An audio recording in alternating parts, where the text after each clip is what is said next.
Hi, this is Adam Griffin with the first video for this week. So this is going to be the practice problem, I believe, 27.10. It is the first problem in the homework 6.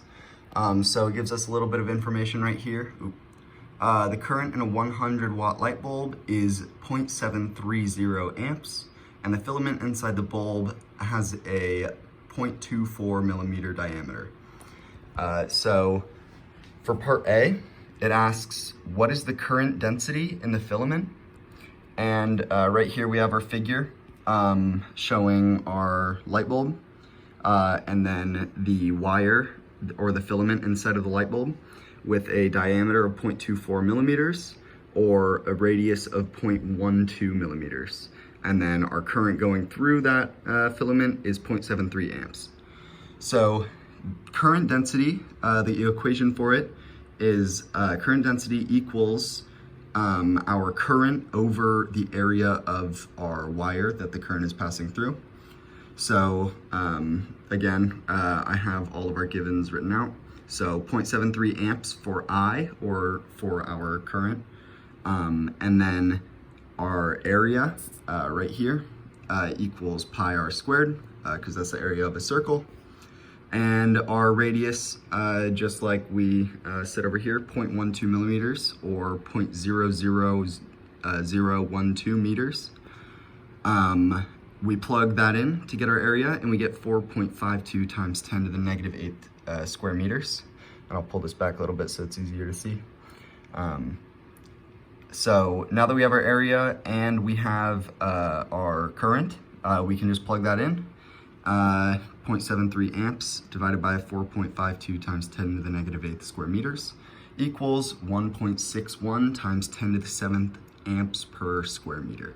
So that is our current density, and that is the answer to part A.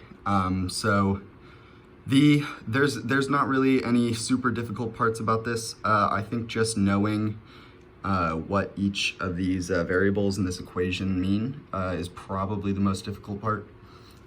But if you read the textbook or watch the lectures, it's pretty easy to get. So for part B, what is the electron current flow?